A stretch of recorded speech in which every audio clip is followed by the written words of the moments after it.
to our dear beloved Master Patriji. I welcome our dear Master Pradeep Vijay to take over the session. Good morning, Master. Yes. Namaste. Namaste to all of you. Thank you, Andy Madam. It's good to see here. So friends, today we are on the day 6 of the self-transformation program. Let us begin the day with a few minutes of meditation. For 20 minutes, prepare yourself, drink some water, sit comfortably, removing your specs, clasping your hands, fingers into fingers, crossing your feet.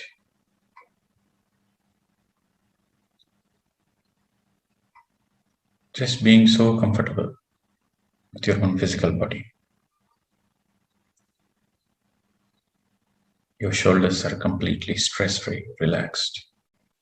Your neck relaxed. Your entire body relaxed. A gentle smile on your face. Your eyebrows, your facial muscles relaxed. And gently close your eyes. And just be with your natural breath, my dear friends. Observe your normal breath. Simple breath. Become a witness. You are not doing anything. The breath is already happening. Just be a witness to the automatic inflow and outflow of your own natural breath.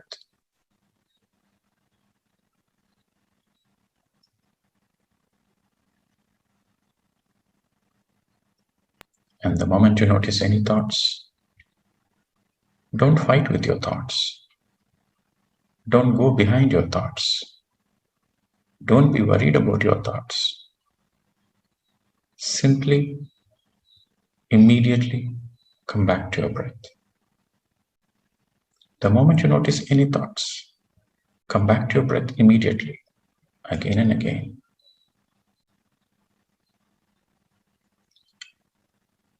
And no expectations whatsoever.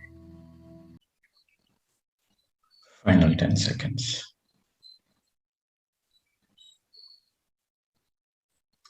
Gently place your hands on your eyes.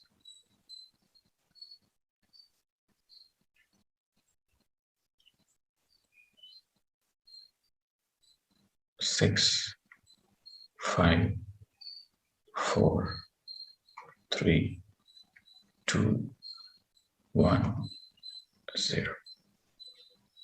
You may slowly open your eyes whenever you're ready.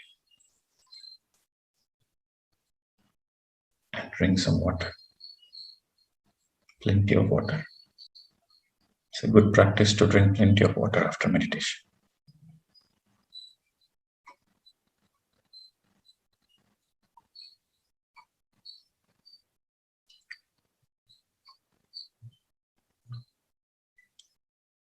So friends, today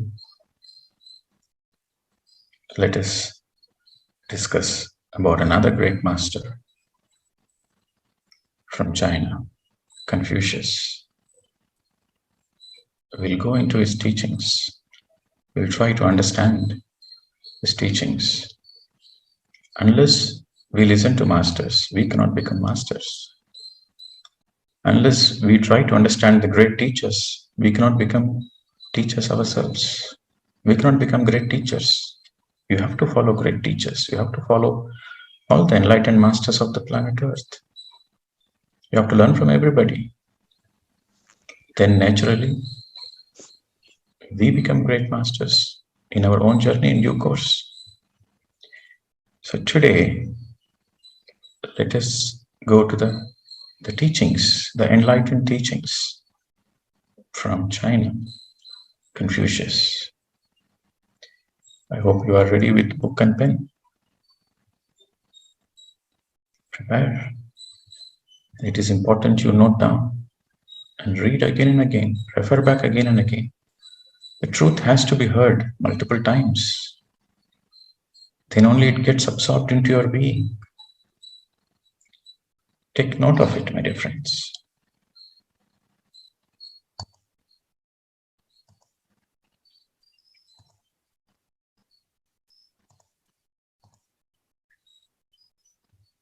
So this great master,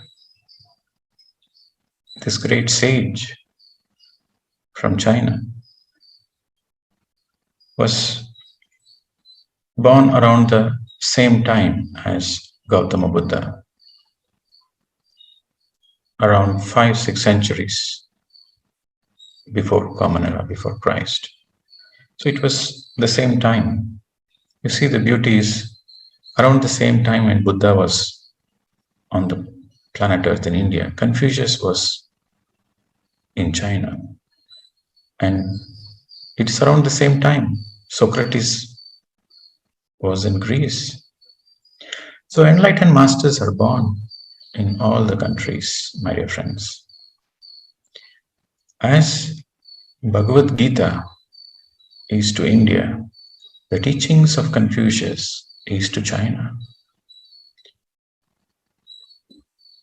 He is not only a great enlightened one, he is also a great political advisor. His teachings are incorporated by the emperors of China. A great administrator indeed. Only an enlightened person can be a great administrator. So let us go into the teachings. Let us understand the teachings from this great master. Learning to be great.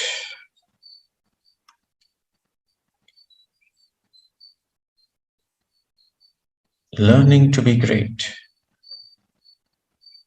If you want to be a great person, then you have to be sincere. Sincerity breeds seriousness, and seriousness breeds enlightenment. This is the grand teaching of the Chinese master. Learning to be great. Sincerity breeds seriousness, and seriousness breeds enlightenment. What is sincerity? Sincerity means you are true to yourself. You are authentic. Your being, your core, your heart wants something and you follow your heart. Then you are sincere. For example, you want to learn music. You really, really want to learn music from the core of your being. Then you are sincere. And you're just learning music because your parents expected, because your society demanded. If you are learning music for the sake of others, then you are not sincere. But you want to learn music. That is your core desire. That is the feeling in your heart. Then you are sincere. So sincerity means you are authentic. And when you are sincere, and sincerity breeds seriousness. What is seriousness? You are making efforts every single day. You are being sincere every single day until you get what you want. That is seriousness. You want self-transformation. You really want self-transformation. You said, yes, I had enough in my life. I don't want to live like this. I want to live a better life. I want to live a happier life. That is what your being is feeling. Then you are sincere. So for the self-transformation, you are making efforts every single day. You do regular practice of meditation, reading books, practicing mindfulness. You are sincere every single day until you get what you want. You are making efforts regularly, regular practice, sadhana, until you achieve what you want. This efforts, every single day efforts, every single day practice towards your goal is seriousness. You are called a serious student if you are making efforts every single day, then you become serious. So sincerity breeds seriousness. And naturally, seriousness breeds enlightenment. This is the great teachings, learning to be great. And unless you are a sincere person, you cannot be great. Your greatness begins with sincerity. Now, there is a difference between being great and being the best. Best means there is comparison. You compare yourself with others. Good, better, best. Comparison. But here, in the field of spirituality or in the human evolution, the grand masters, the enlightened masters, they don't focus on being the best. They focus on being great. To be best is only one. If you want first rank in your studies, in your school, then there is only one first rank. But to be great, every single person can be great. Greatness is living your true potential, expressing, radiating your own core, true potential. And God created everybody the same. So, unless you are sincere, there is no way you can be great. This is the great teaching, learning to be great. And to be sincere, what you should do? How can you get sincerity? How can you be sincere? Knowledge leads to sincerity. And gaining knowledge is the very purpose of life, my dear friends. And the beauty of knowledge is it delimits you. Whatever is your limited understanding, whatever is the box you put around, or the society puts around, or the parents, the conditioning, the knowledge delimits. All your conditioning vanishes. And when all your conditioning is delimited, vanished, then you are empowered. So knowledge delimits you and knowledge empowers you. And how to acquire the knowledge? Investigate the things. So this is the formula of the great master Confucius. This is the teaching, learning to be great. If you want to be great, then you have to be sincere. Sincerity breeds seriousness, and seriousness breeds enlightenment. And how to be sincere? Expand your knowledge. And what happens when you expand your knowledge? It delimits you, it empowers you. And how to expand your knowledge? Investigate into the things. So this is such a beautiful teaching. And Confucius' teaching also thinks from a global perspective, from a bigger perspective, how to bring peace on the planet Earth. If you want peace on the planet Earth, first you have to bring order to the states, to the countries. Countries are made up of many, many states.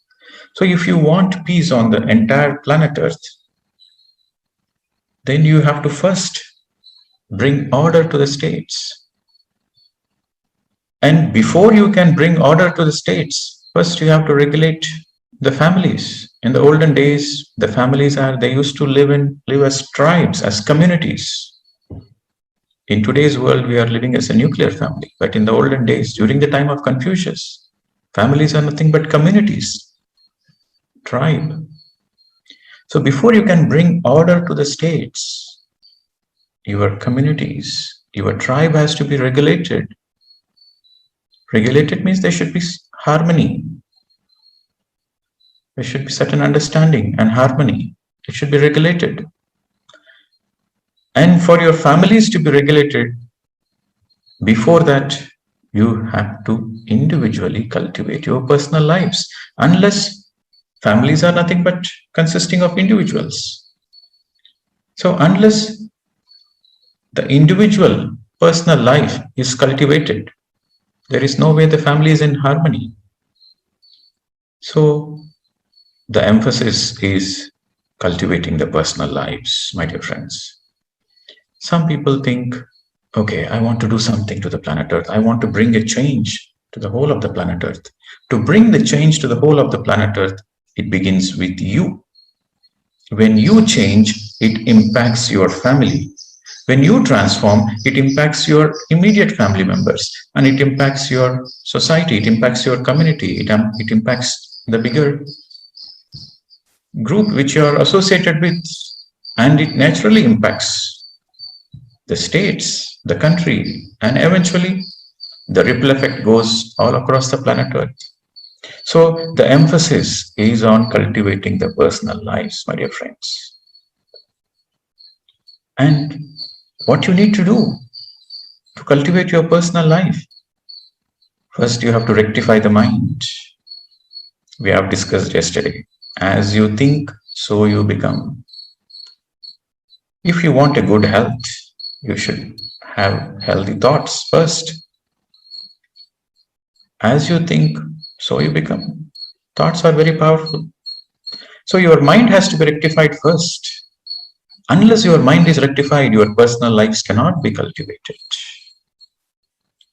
And to rectify the mind, what should you do?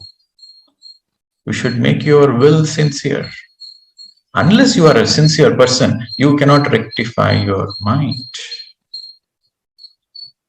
And before you can make your will sincere, first you have to extend your knowledge. And to extend your knowledge, you have to investigate the things. This is how you bring peace on the planet Earth. It begins with you individually. And this is how it goes. How to extend the knowledge? Investigate the things. When you investigate the things, what happens? Your knowledge expands. When your knowledge expands, naturally you become sincere. I'll give you an example. You want to do meditation, right? You want to do meditation.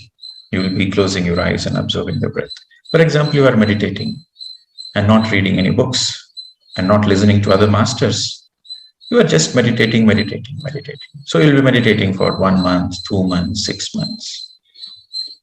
So what happens slowly, you will get some energy in meditation. You will get some benefits in meditation.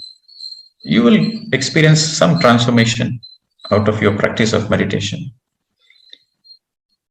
But slowly, over a period of time, you get little demotivated. And you will feel, okay, I know what is meditation. Okay, I will do meditation. I know meditation. I'm already doing meditation. And you have some excuses. Okay, today I'm busy. I will do tomorrow. So the intensity of the practice over a period of time slowly reduces. But along with doing meditation, you read spiritual books, you will listen to other masters' experiences, you will listen to their transformation stories. That knowledge inspires you. Yes, I have to do more meditation. So reading books inspires you to go deep into meditation, my dear friends. In my life journey, I started my meditation practice in the year 2008.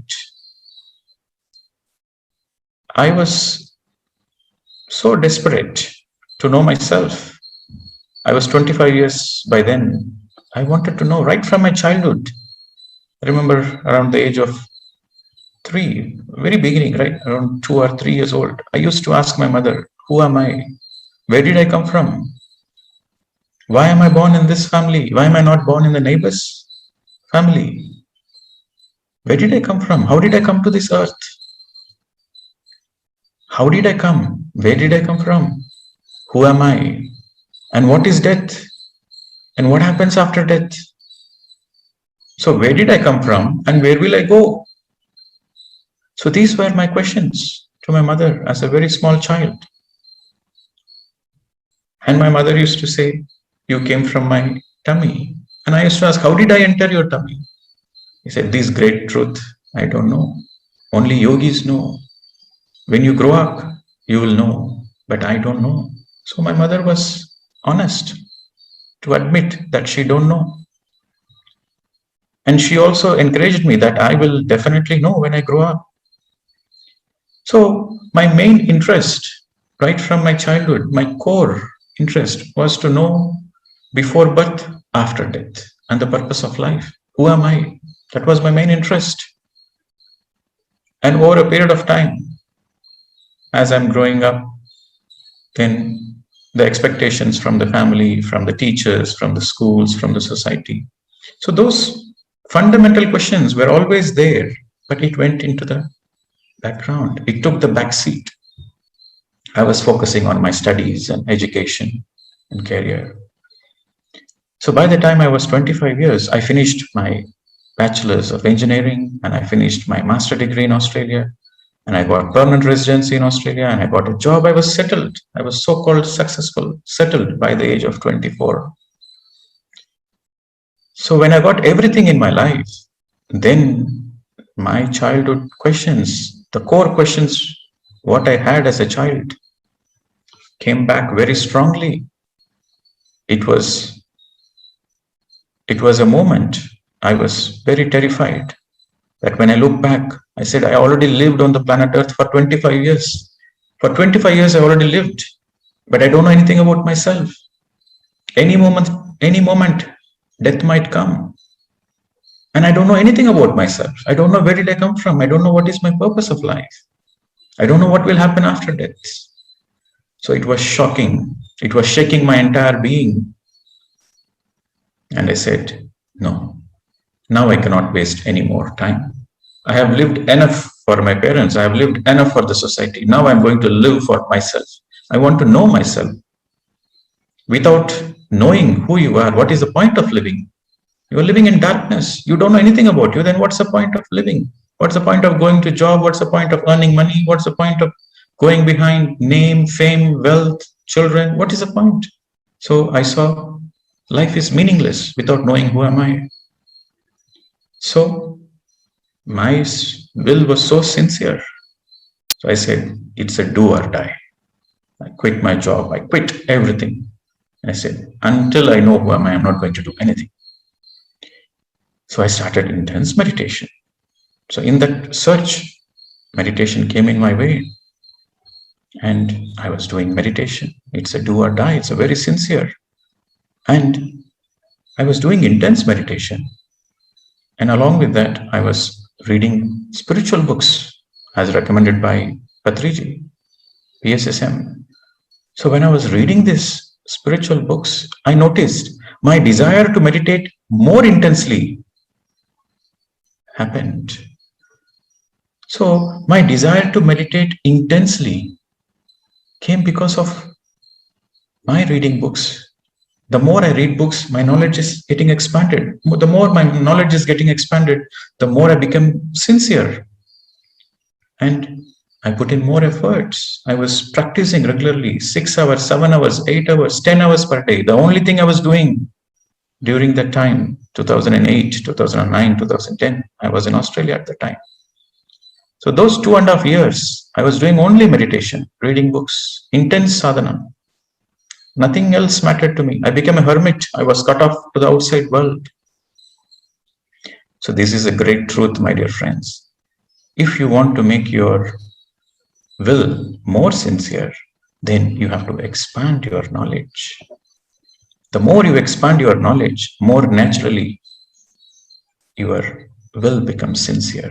Your sincerity increases. The depth of your sincerity increases with the expansion of knowledge. This is my own personal experience.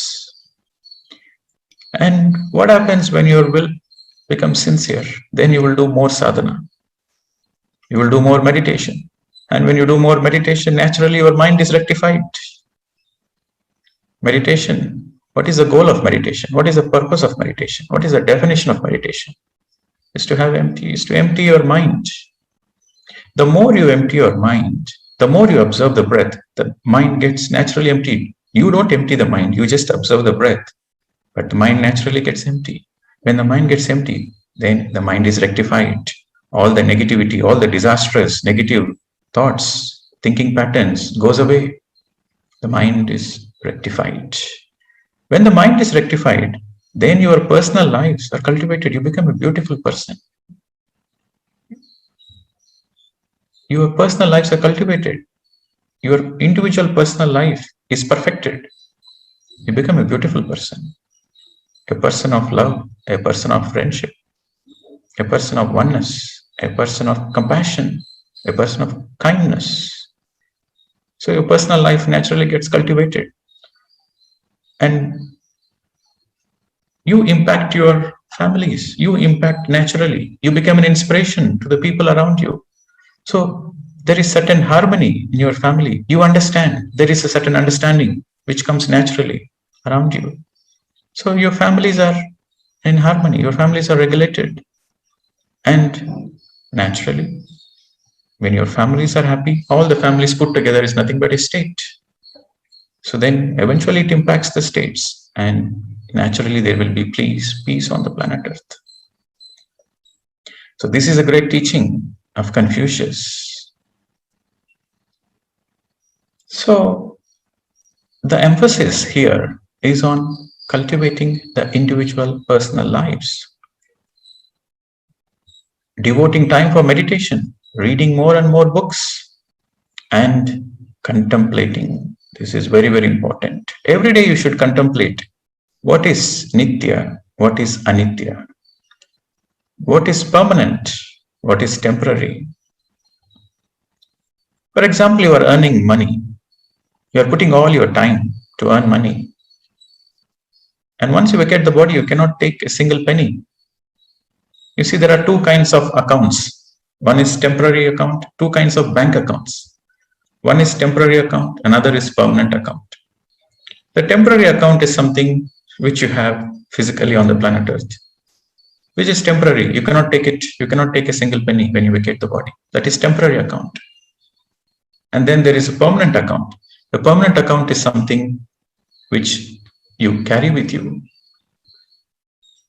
You do service, you do good karmas, that goes into your permanent account. You dedicate your time. You see, what is the difference between service and work?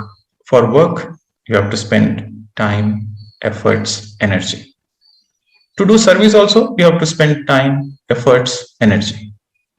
Then what is the difference? When you do work, you get something in return, you earn money. But when you do service, you earn good karmas.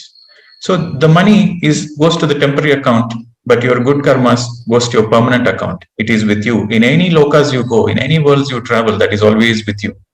That is in permanent account. I'll give another example. All your experiences, you take it along with you. So some people, they keep on accumulating wealth.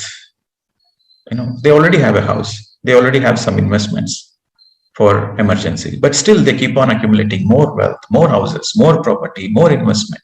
They spend their entire time on accumulating money.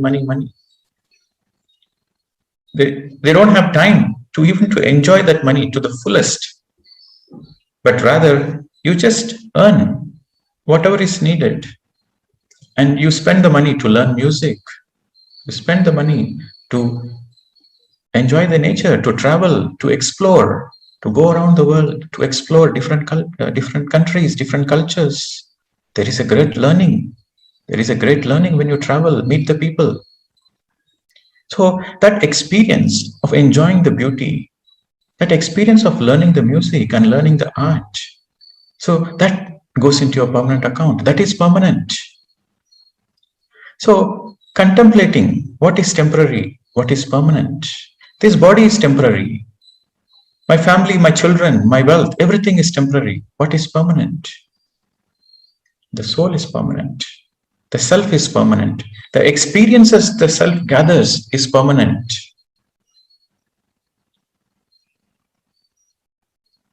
So this contemplation shakes your being and takes you to the path where your priority is no more on the temporary, but your priority is on the permanent things, eternal things. The soul is eternal, the Atma is eternal. There is no death for the soul. So you will focus on having experiences, the soul level experiences. The body level experiences, the mind level experiences will be minimized, and your priority becomes the soul level experiences, my dear friends. And this is cultivating your personal life. And all sincere people become great. That is the nature of affairs. If you are sincere, you are bound to be great.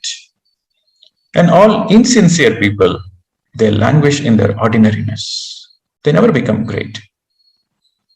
They languish in their ordinariness. This is a great truth spoken by the great sage, the great master, Confucius.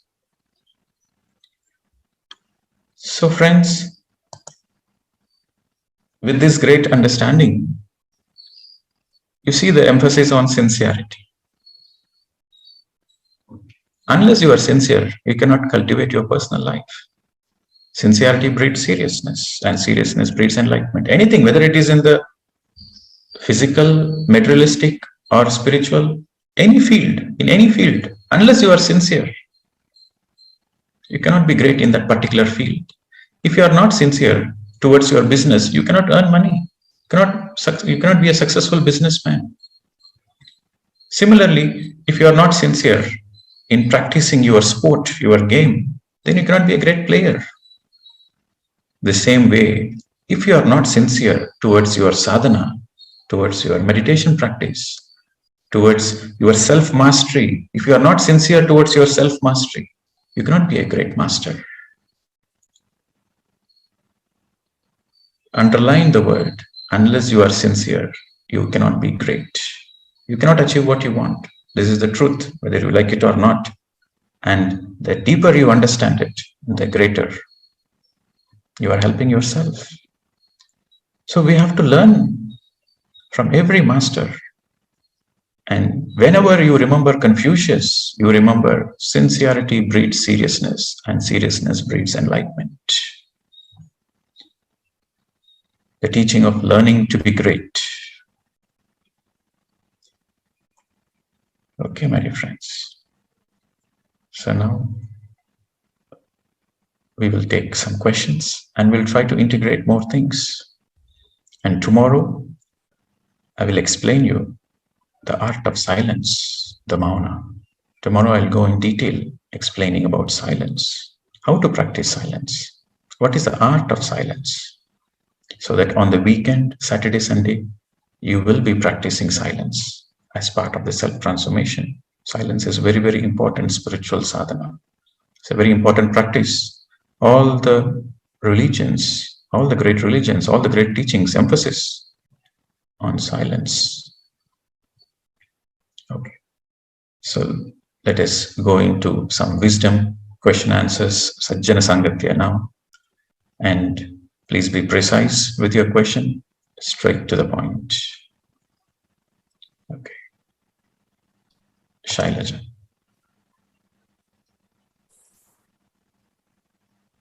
Hello, sir.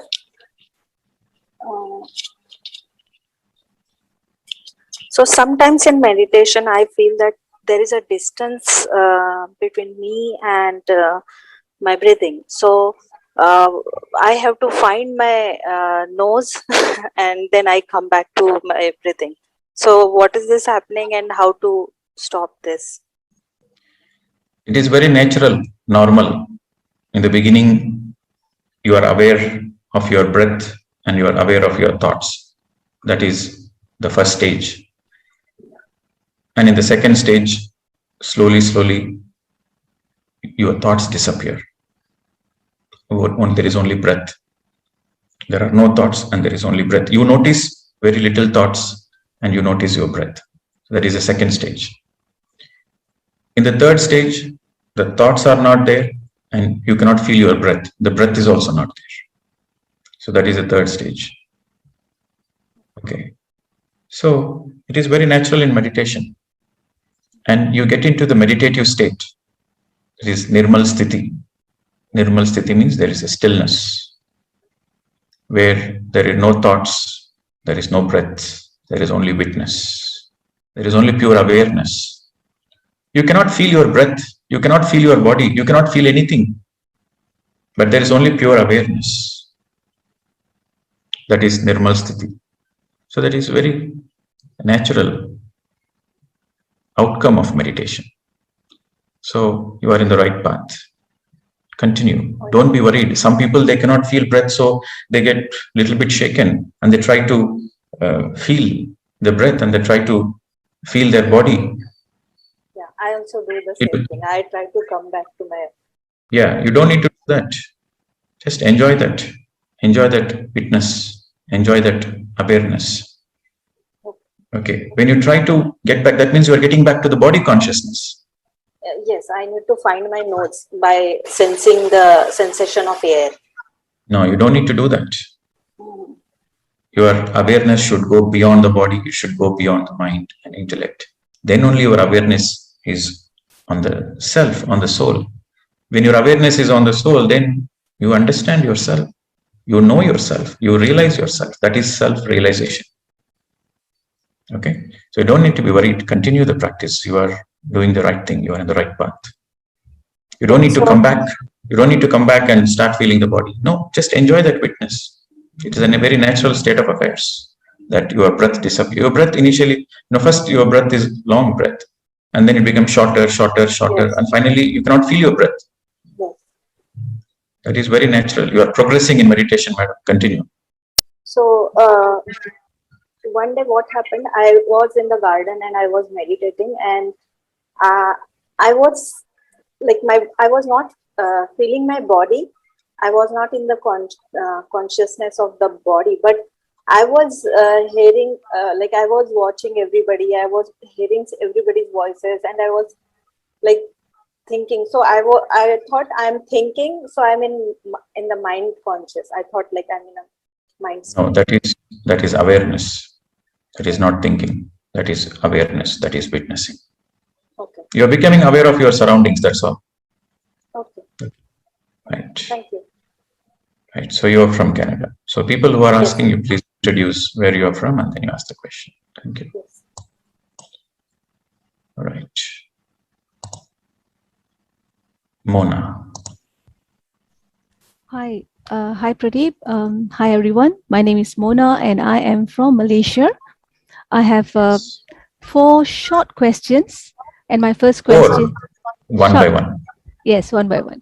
My first question is, how and when is the soul first created? How and when the soul is first created? Okay, so you are asking about Janma Parampara, right? So the soul incarnates. The soul is nothing but it's a speck of the entire divine consciousness. You can call it God, right? So soul is a speck of God. You can call it God, or you can call it all that is, or you can call it creation, or you can call it existence. You can call it by any name, or divine intelligence, but the soul is a speck. So there are 3 ways the soul incarnates on the planet Earth. The first is the graduation from the animal consciousness. There are 4 kingdoms: mineral kingdom, plant kingdom, animal kingdom, and human kingdom. So the consciousness keeps graduating from mineral kingdom to plant kingdom to animal kingdom to human kingdom. If you want to understand all those things, you have to read a lot of books, but I'm trying to give you in summary. There is this book, A Soul's Journey by Peter Richelieu. When you read this book, you will understand about parallel evolution. There are 2 evolutions on the planet Earth. One is the human evolution, which is from mineral to the plant to the animal to the human to the divine human. So this is one evolution. And then there is in this other evolution, which are birds, fishes, nature spirits, elementals, fairies, angels. So this is a parallel evolution which is happening. So the birds and fishes, they don't belong to our evolution. They are a parallel evolution. So there are two evolutions on the planet Earth.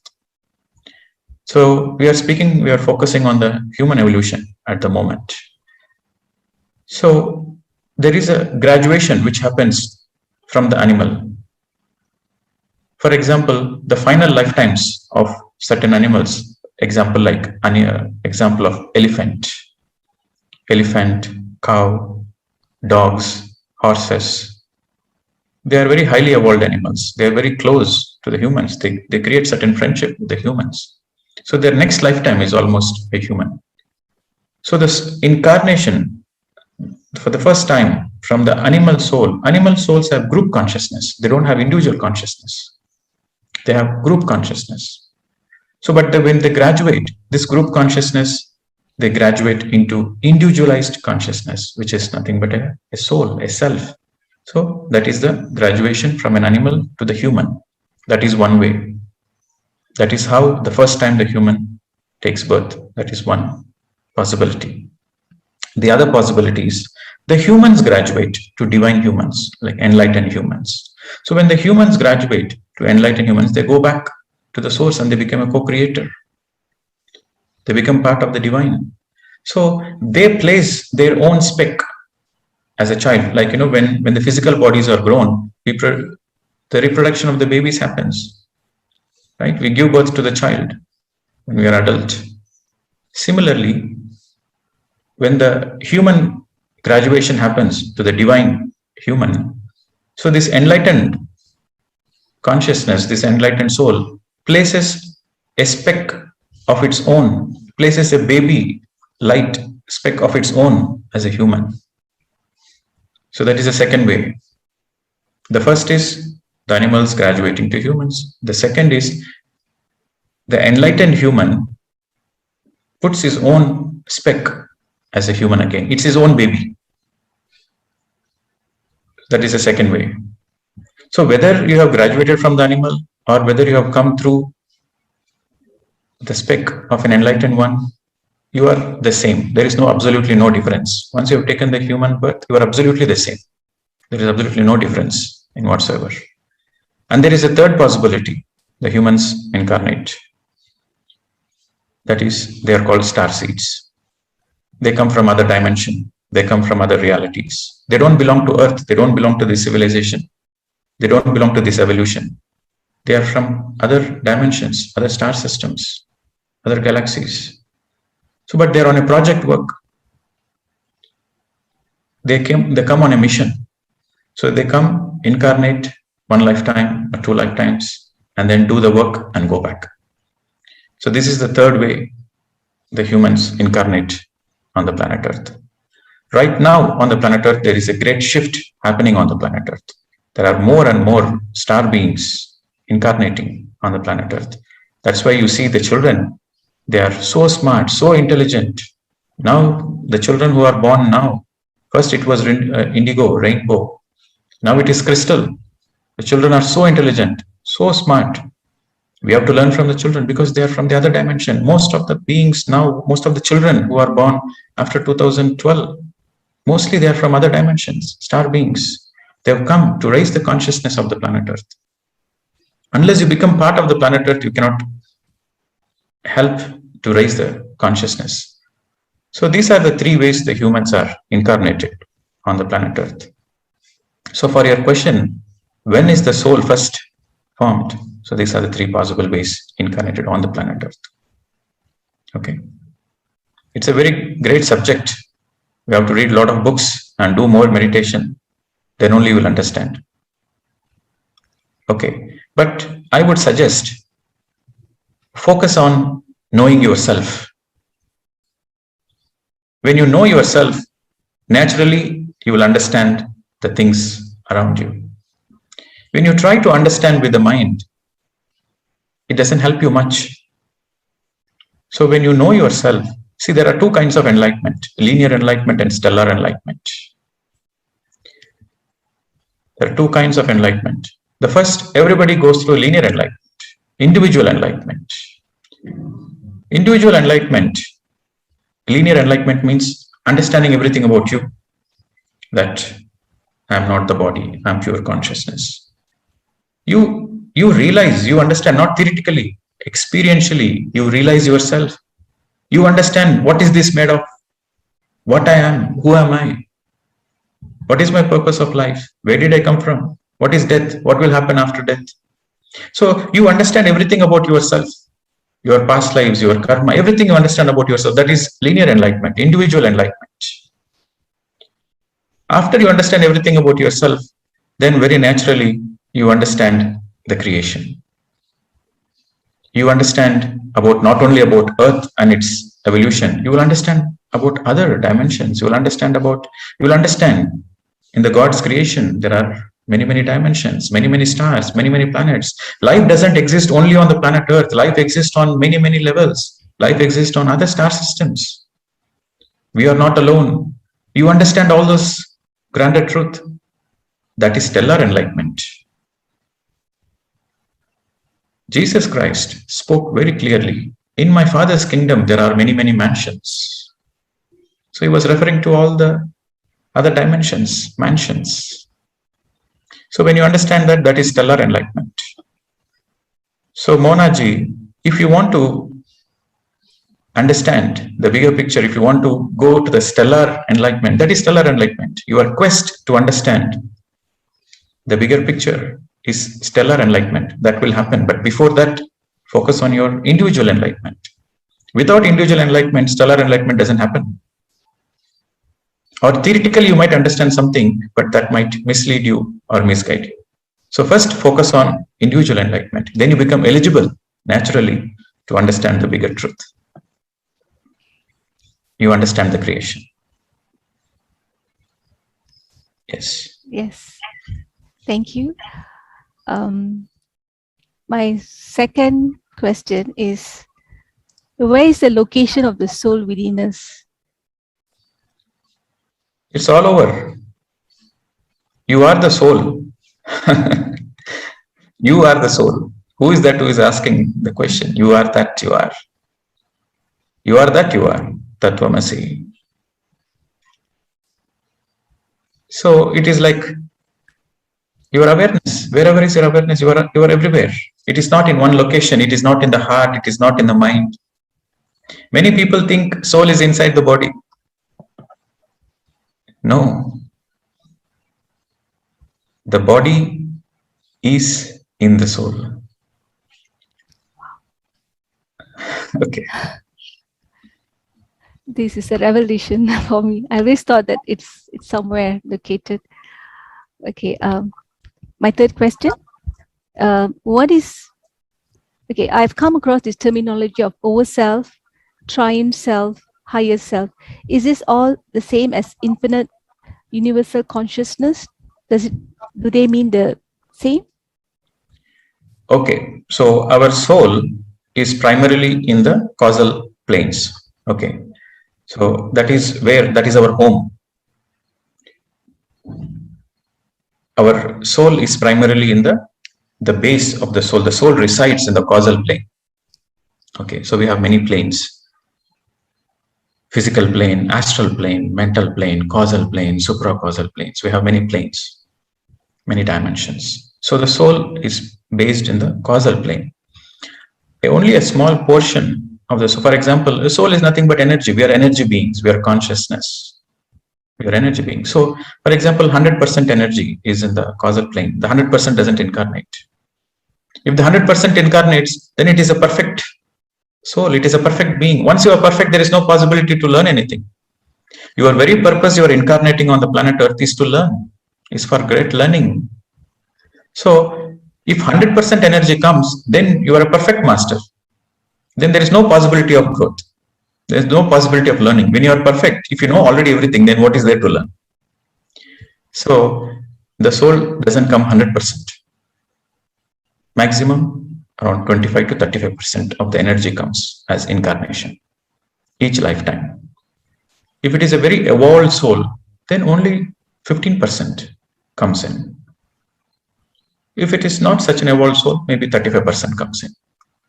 So like this, the soul can choose to take one portion on the planet Earth, and the soul can take another 25% or 30% energy and can be born in another star system. Or you are born in Malaysia as a woman, you can be simultaneously, the soul can simultaneously take a birth in America, Africa, as a male, as a transgender, to have varied experiences. So all the individual experiences gets accumulated to the collective in the causal planes. So the soul is primarily housed, the home of the soul is in the causal planes. You have to understand that. And in each incarnation, it goes through certain experiences, and all those experiences, the distilled information of all the experiences the soul goes through in this particular lifetime is placed in that memory bank, in that causal planes. Okay, so we are discussing subject. What was your question? I asked about what is overself, triune self, Yes. and higher self. So this is the self, the small portion which incarnates this 25% energy. It is the self. Okay, or what we call it as ego. This is nothing but ego. Ego is nothing but part of the self. The self is part of the self is ego. What you call it as a higher self or a over self is nothing but the 100% energy. The 25% energy which you are incarnated with is called self.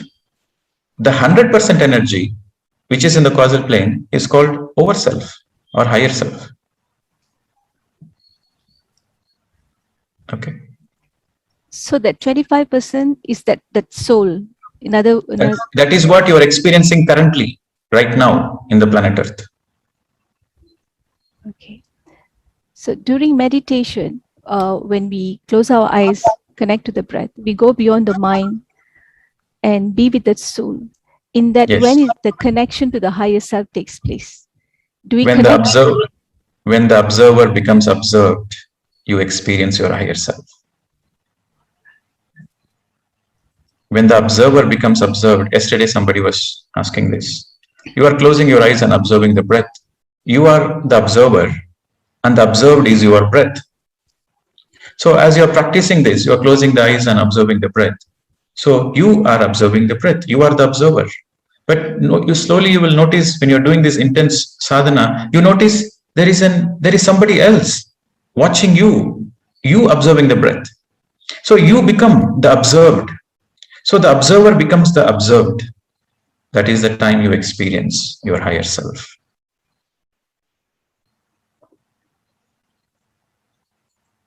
Okay. So in meditation, you become in oneness consciousness with your own higher self, over self. You say small questions, but these questions are very intense, deep. Thank you. Finished? Yes, thank you so much. Thanks. Yes. All right. So next is Dr. Sanjeev Gupta. Sir, I am doing meditation.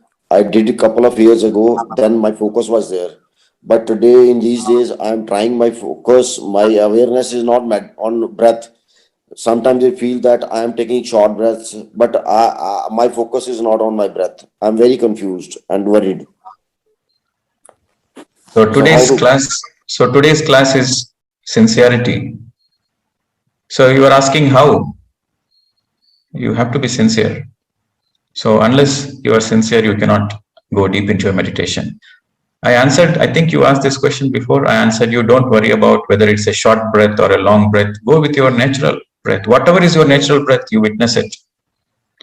And unless you make an effort, and unless you sincerely make an effort and practice it, you cannot be successful in meditation. Meditation is not a joke. It is a serious affair.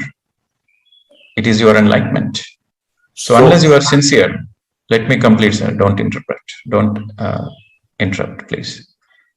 So unless you are sincere, there is no way you can practice So your mind has to be rectified. The very nature of the mind is to always keep going back, going forward, keep creating doubts, keep creating confusion. That is the very nature of the mind. If you want to empty the mind, you have to understand the nature of the mind. And also the very nature of the mind is to have expectations. Your mind creates expectations. So that's why I tell the people, those who practice meditation, they should let go of all the expectations. They should let go of the expectations that they should experience this no thought state. They should experience the samadhi state. They should experience third eye. You have to let go of that expectations also. If you are having that expectation, still you are stuck on the mind level. Just close your eyes and be with your breath. Don't open your eyes, come what may. Whether meditation happens or not, you are least bothered. Don't analyze. Don't think. You don't know anything about yourself. If you don't know anything about yourself, you have to make efforts to realize yourself. So the efforts you are making is not to analyze anything, not to expect anything. Simply close, sit. Don't do anything. Sit. Whenever you find time, sit, close your eyes. That's it. Don't open your eyes. That is the first step. And when you do this step, eventually you go to the next step where the mind becomes calm. And then eventually you will empty the mind. It is an automatic process. But the first step is you should close your eyes. You should shut your eyes and sit without any questioning, without any expectations. When you do that, you will have all the answers. It all depends on your sincerity. If you are sincere, you will manifest what you want. Sir, when That's it, sir. First you practice it. First you practice it for 40 days and then you come back with the other questions. You cannot understand. By analyzing, you cannot understand meditation. Unless you practice, you cannot understand. So no more questions from you. In this transformation program, without any questions, do more intense meditation. Whenever you find time, you find 10 minutes time. And in that 10 minutes, you close, you have the practice of sitting for meditation. I explained you during the science of meditation, the stages of meditation. The first step is you have to sit for meditation. The mind doesn't let you to sit and close the eyes. That is the nature of the mind. You've been used to going in multiple directions, getting agitated naturally. The first is you have to practice. You have to practice to sit, close your eyes and sit, close your eyes and sit. That is the first step. Unless you know how to close your eyes and sit for half an hour, 1 hour, you cannot empty the mind. So the first step is sitting for meditation. So in the first step, you simply close your eyes and sit. Whatever happens, you don't open your eyes. No analysis, no expectations, nothing. Just close your eyes and sit. And whenever possible, make a sincere effort to be with your breath. Make a sincere effort to witness your natural breath. Do that. That is the first step. When you do that, you will understand what is meditation. Next, Shaakahaara. Hi, I'm All your questions will be naturally understood. You need some patience for everybody. When I was doing my own practice, there's nobody to answer my questions. And I don't know PSSM also in those days. I was all by myself, closing my eyes and observing my breath. And I had so many questions. Where do I go? In those days, meditation was also not popular. And I was living in Australia, down under. How did I got all my answers? Just by being patient. How did I get clarity? Just trusting the process. Trusting the process. Trusting the process. Being patient. Being patient. Doing sadhana. Doing sadhana. Naturally, you will get all the answers.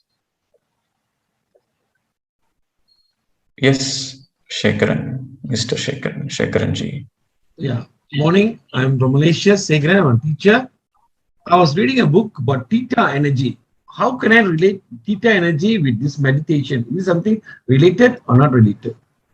There is no such thing called theta energy. There are theta states. Theta. Okay. Yeah. So in your deep meditative states, you are already in the theta states. The meditative state is nothing but a theta state. Don't go into all those fancy words. All those are fancy stuff. Just truth is very simple. Truth is very simple. Your meditative state is nothing but your theta state. Thank you, sir. Yes. Okay. Smita.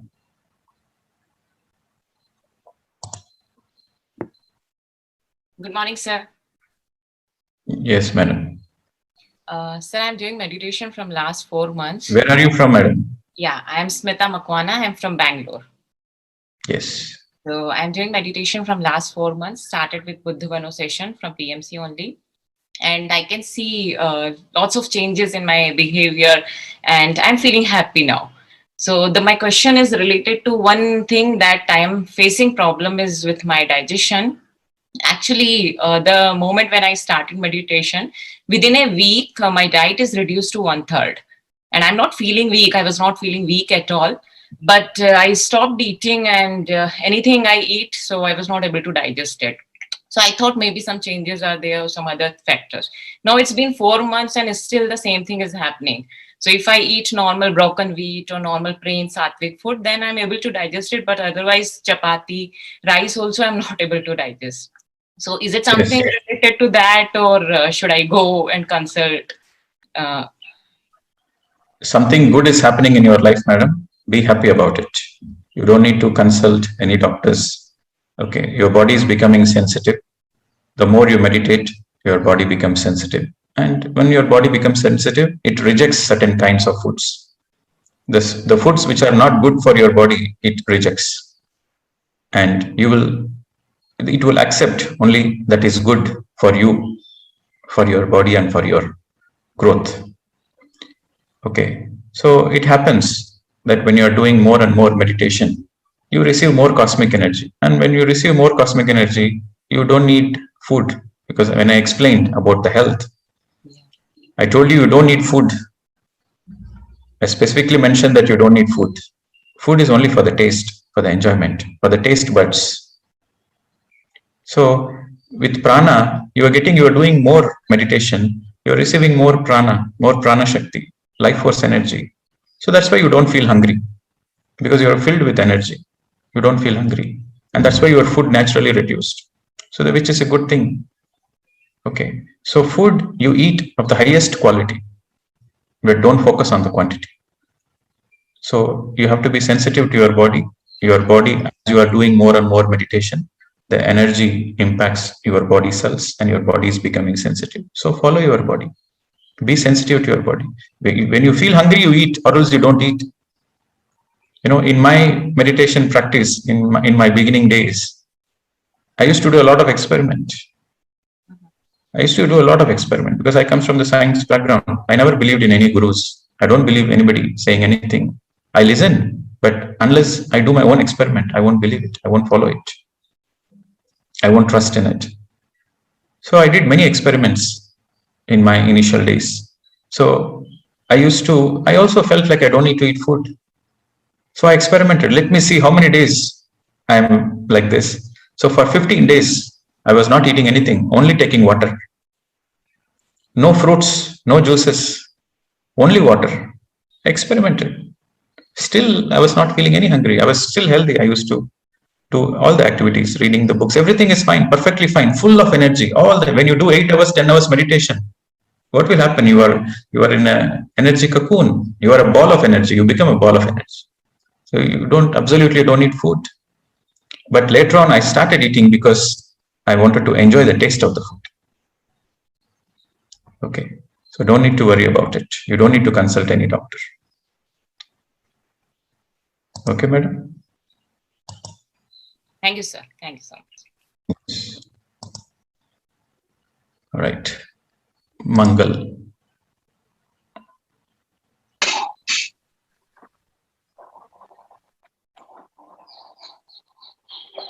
Yes, good morning Pradeep ji and good morning all. I am Dr. Mrs. Mangalden from Pune. I am basically a professor in engineering college and I do know Pradeep ji, you are also engineer. So 2 questions I would like to ask. First, yesterday you said, are you hearing me? Yes, go ahead, madam. Yesterday, you just said that garlic we should not eat. I do understand the reason of garlic, that actually in meditations we are taking our energy upward, and garlic just do it reverse way. But still, I would like to have elaborate reason for that, because it is always said garlic and onion also. Okay. All right. So garlic. Okay. What happens when you eat garlic? And who created garlic? So we have to go into a little bit of those details also.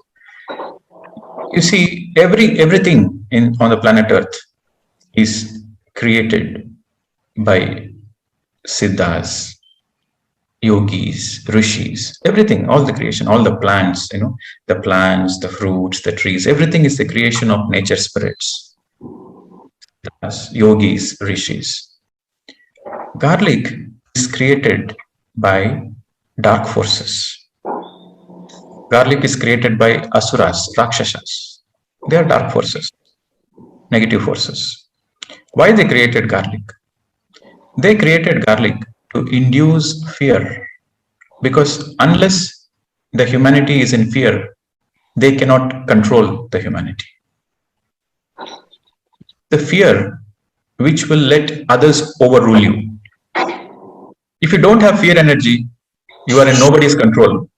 But if you are having fear energy, yes, somebody can control you.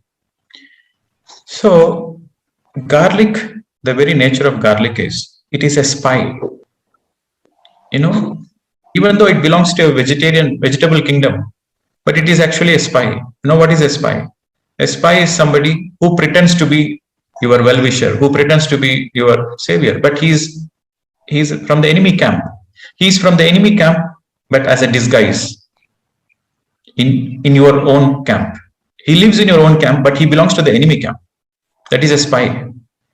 So these dark forces, these asuras, they created this garlic as a spy in the vegetable kingdom.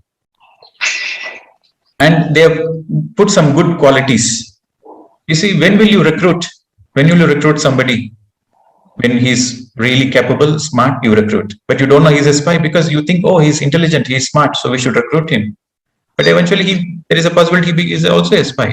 So one of the qualities of a spy is you should be super smart, you should be super intelligent. Then only you are wanted everywhere. So these asuras, they have put a lot of good qualities. Like, garlic is good for digestion, garlic is good for gastric, it is good for the physical. So whatever is good for the physical, as physical medicinal value, they have put in the garlic. But behind the screen, when you eat garlic, what happens? It calcifies your pituitary and the pineal glands. So this pituitary and the pineal glands are master glands, which controls all the rest of your physical body. So these are called master glands, pituitary and the pineal glands. And this pituitary and the pineal glands are related to your 6th chakra and the 7th chakra, your third eye and the sahasrara. So the more you eat garlic, the more these glands, these soft tissues, the pituitary and the pineal, it becomes calcified. The more and more you eat garlic, the more your pituitary and the pineal gland becomes calcified.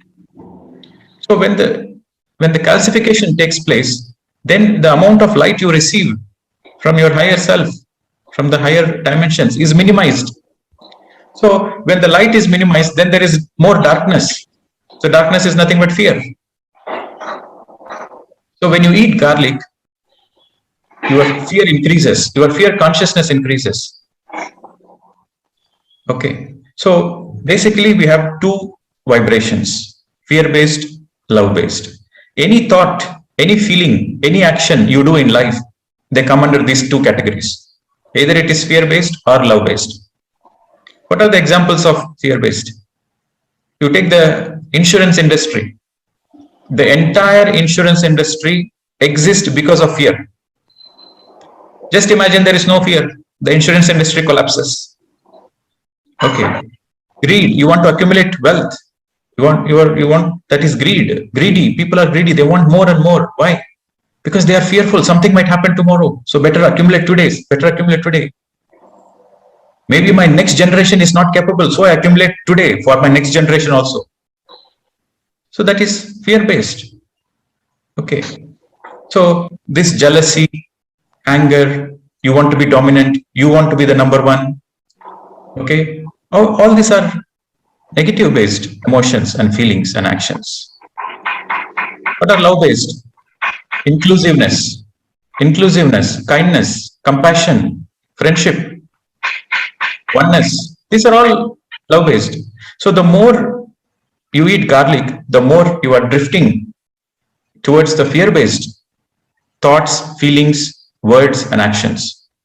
The more you avoid garlic, you are helping yourself to come out of the fear based and you enter into the love based energy, love based vibrations. So, this is the bigger picture behind garlic. And if you want to understand much more detail, do more meditation, open your third eye, then you will understand all those things. Okay, madam? Well explained. Pradiji, you are taking nice sessions because I have attended many meditation sessions right from Vipassana, different types of meditation. But you are just explaining technically also and scientifically also, and your focus is on all these explanations.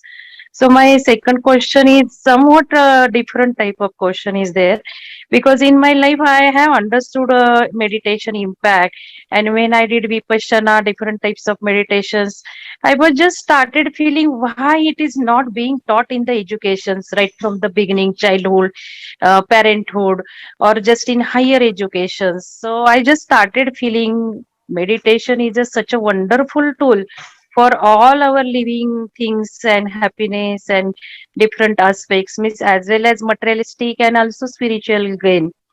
So I just started thinking why it is not a part of education. That And is then your purpose of life, madam. and it has become my passion that I have to mold spirituality into higher educations.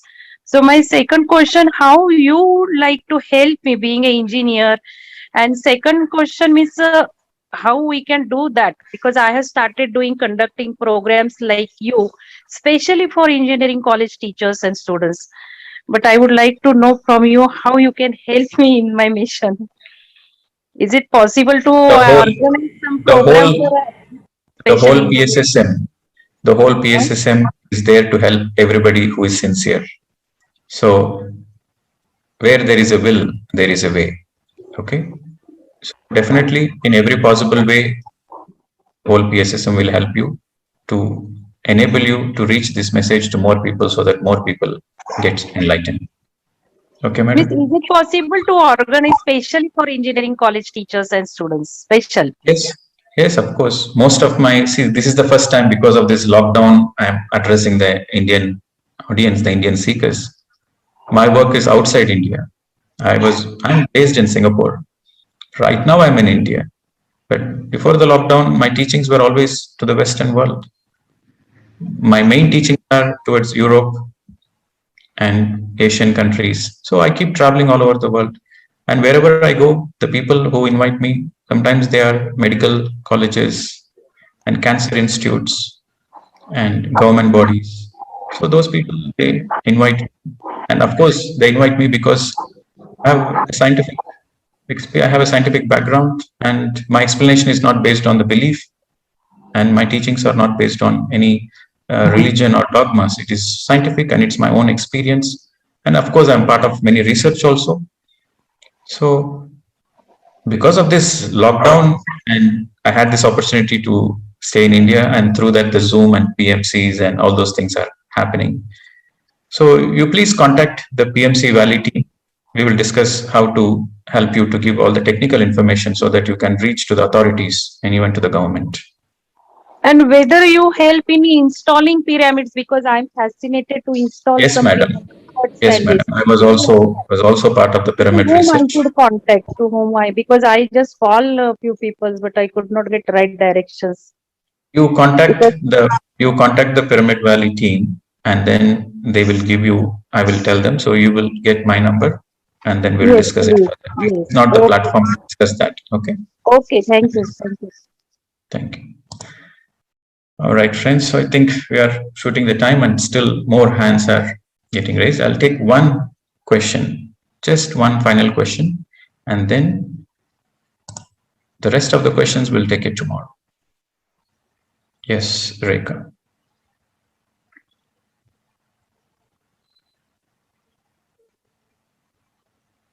Your voice is not audible, madam. Please check your microphone and ask. Still your voice is not audible.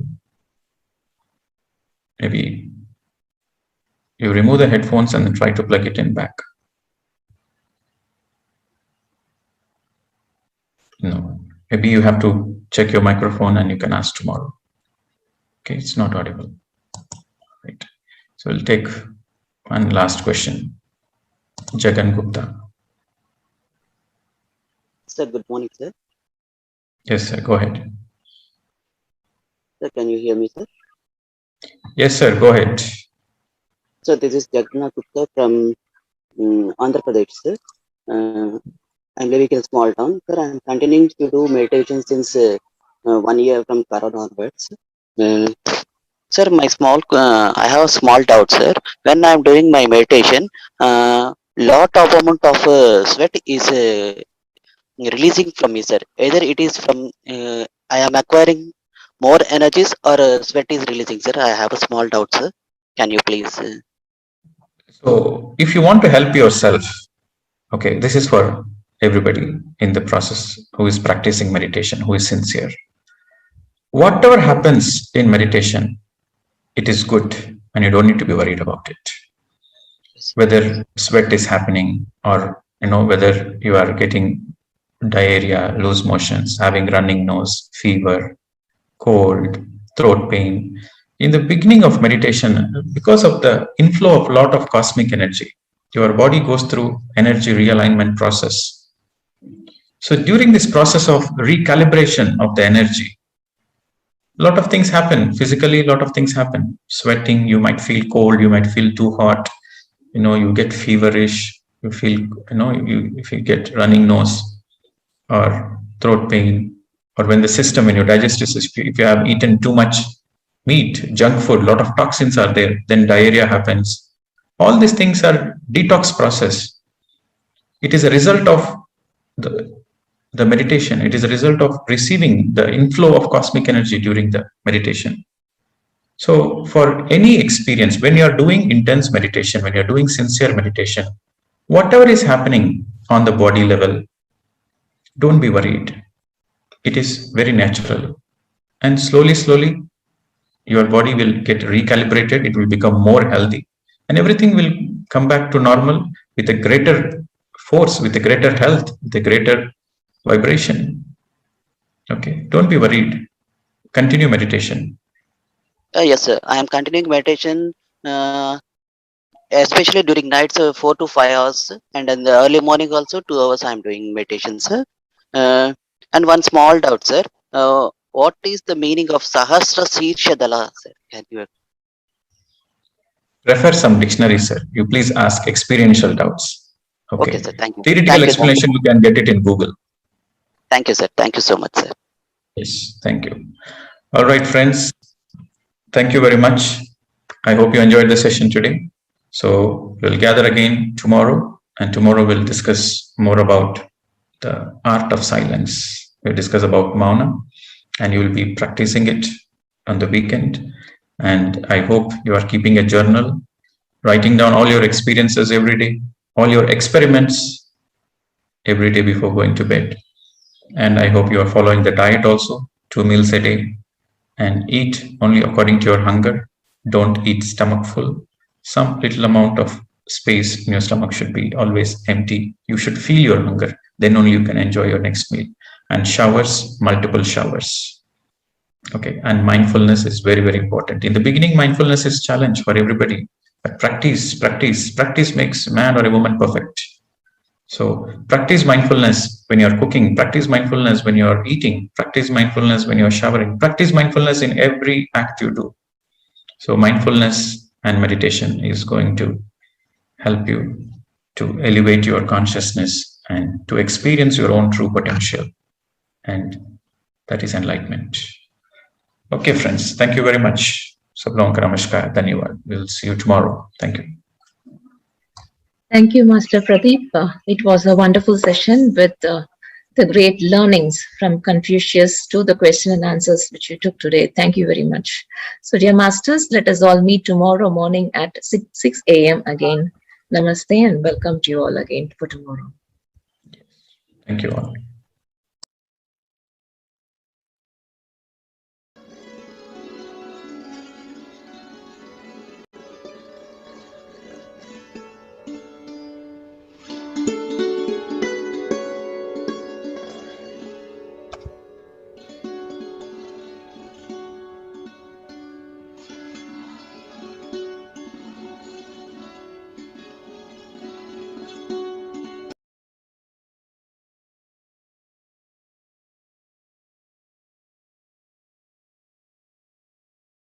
This question is from Ashok Kumar.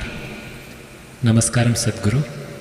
I want to know why this creation was created in the first place. I didn't do it. Is he blaming me?